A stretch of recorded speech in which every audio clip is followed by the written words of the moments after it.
Okay, continuing griping about Vellman. And so what I wanted to sort of do is go back to the bit that I was at in a previous video of this argument for the circularity for the authority of reasons.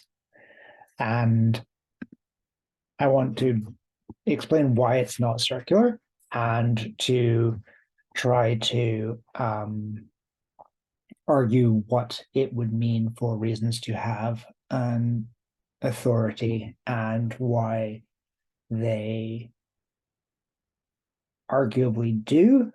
And in this, I want to try and get like a handle on what this question actually, or what this actually means. Like, what does the question "Why should I act for reasons" mean? Um, because this is this is where I think this whole thing becomes extremely slippery in that I think the fact that Velleman has not pinned down what he means by reasons means that um, this this statement, the reason why it looks circular is because one version of this statement, the outcome is tautologically satisfied, and the other way version of it, um, it's like it's undefined. It doesn't make sense. Um, and the the thing that is being confused here is the distinction between a cause and a justification are the things I'm going to use for the sort of two different senses of reason. And this isn't perfect. I would probably, like, if I was sitting down and writing this rather than babbling into a screen, think a lot harder about these terms. But the um,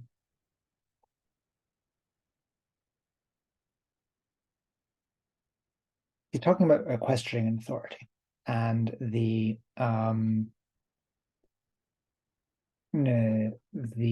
authority that we're questioning would be vindicated in each case by the production of a sufficient reason. But the point I was making beforehand is that you don't obey authorities because of some intrinsic, like, reason for obeying those authorities that is built into the nature of the universe. You obey authorities because there are consequences for not obeying authorities. Or sometimes because they are built into the nature of the universe, in that like, your action could be you fell down. Why did you fall down? Gravity. And that's a reason in a sort of more fundamental sense. But um, the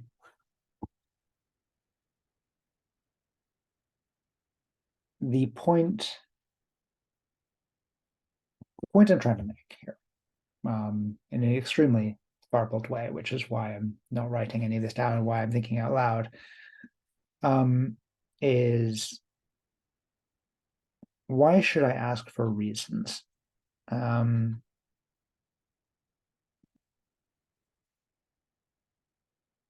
Okay, I said cause and justification, but there's actually three different things going on here. There is, like, the world exists and things happen in the world, and something causes something else. And so in that sense, like a reason is an explanation of a causal event. So the I fell down, why gravity? Like, the reason I fell down is gravity. But that is an explanation. Like, gravity is the thing we call what is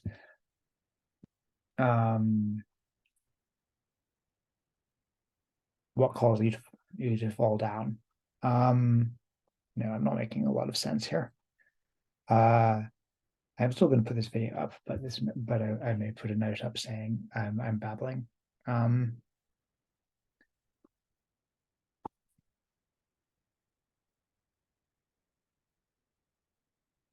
So okay, so if reasons means essentially causal chains in the universe, which like I fell down, but no, because gravity, I acted because I was under threat, anything like that, then the answer for why should I act for reasons is much the same as the answer of like why should I care about being punished? The answer is that it doesn't really matter whether you should or not, you already do. So, like, there's always a reason for my action, which is that like I felt like it, or my brain made me do it, or things like that. And calling this authority is weird because these are okay. So here is, I think a distinction I'm trying to make here that is not coming through clearly in either what I've said so far or Babbling.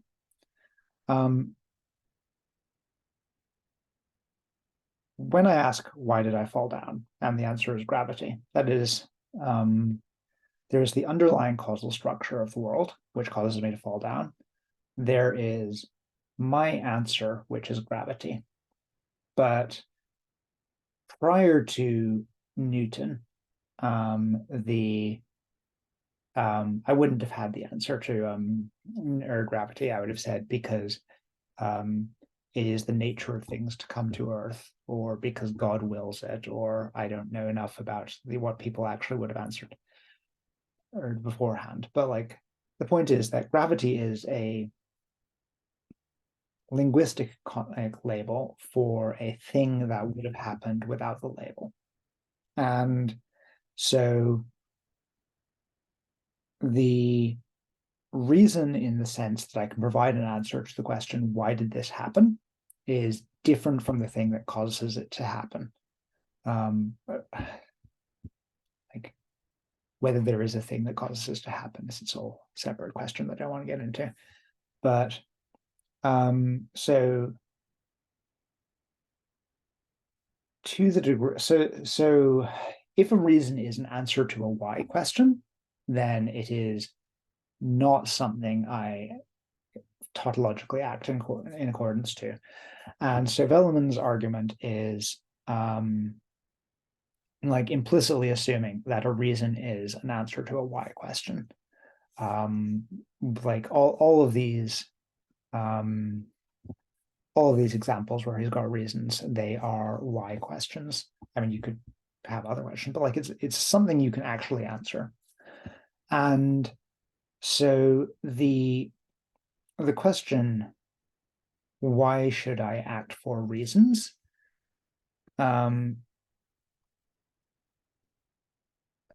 Is almost more like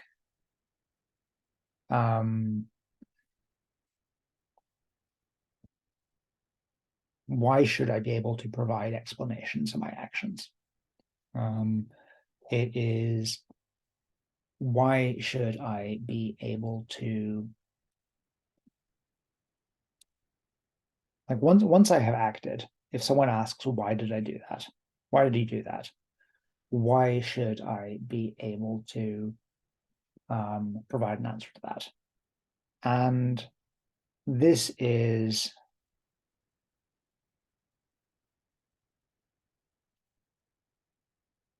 not circular, because what this question, why should I, means is essentially like, what is the authority that compels me to?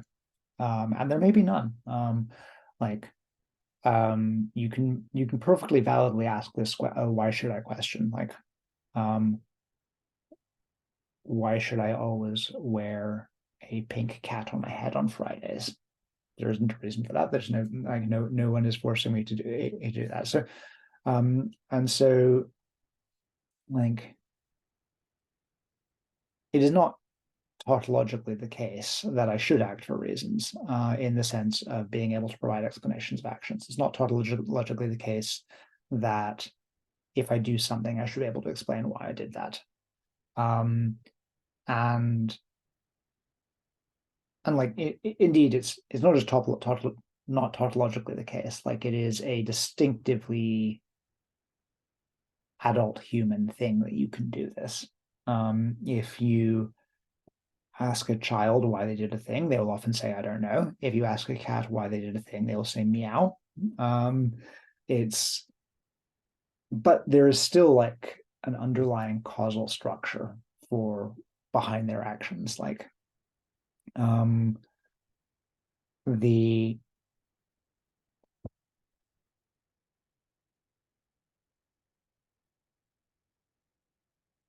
um,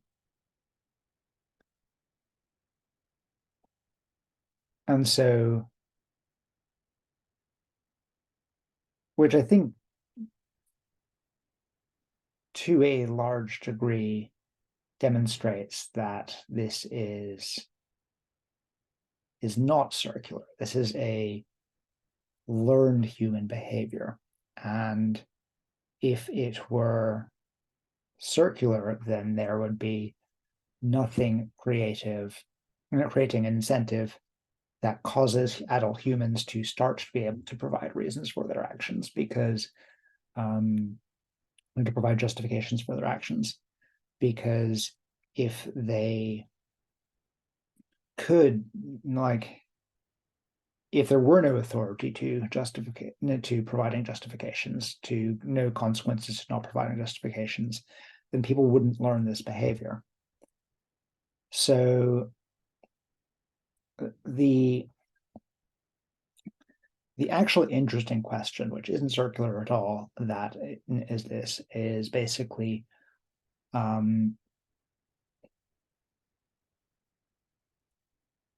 why should I be able to provide a verbal justification for my actions and treat those justifications as in some way a stable property.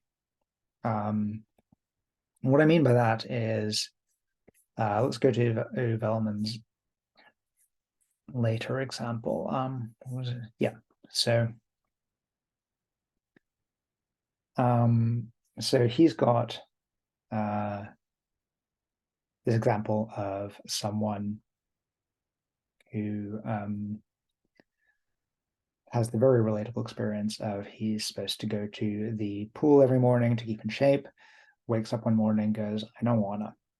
And the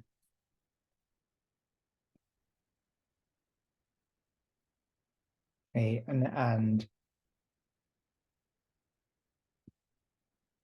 with what we've got so far, like you could like this is a valid justification, right? It's you have discharged your duty to reason and to the authority of reasons by basically like getting up, not wanting to go to the pool, and deciding you and not going to the pool and providing as your justification, I don't wanna. And this is and I'm going to not like I am going to go into this bit, but right here. And so the thing that Velleman is trying to argue here, or is trying to use as a tool of critique to reasons, is that there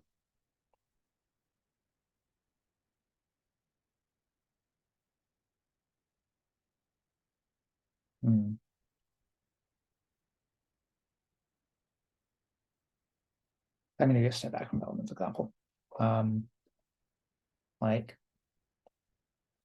because I think, let's go back, it doesn't quite let me articulate what I want to talk about here, which is, suppose like what it would mean.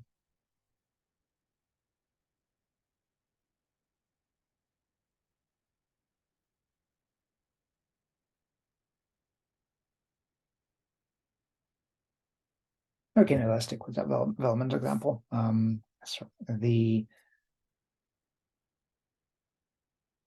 Let's suppose you have gotten up and you don't want to, and you went to the pool anyway. Good job. And reason your reason for that is, I want to keep in shape, even if I don't want to, it's fine. Like I that should be overridden by my desire to keep in shape, or my desire to go to the pool, or my desire to get or to exercise, my plan to exercise. This is my justification for action.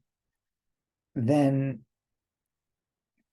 the question of the authority of reasons is, what happens the next time you get up and you don't want to? You have previously provided this reason, and the previous version of the reason was not it was an account of your behavior, not the thing that underlay the behavior. And the authority of reason is that there is something bad, like some negative consequence of having previously provided that justification, and and then not following through on it in future. So the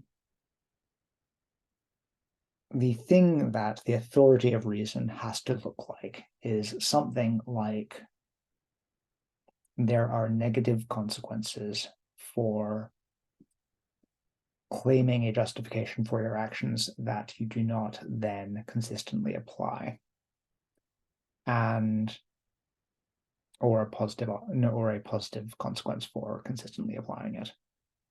And I think this is true. I think that is an authority that exists, and I think that by examining that authority a bit more in a future video, I think it is going to be possible to reconstruct something that retains a lot of Velleman's argument while not being quite so Kantian, and not relying on this essentially play on the ambiguity of the word reason. But I'm clearly not quite coherent enough to do that today, so I'm going to stop here.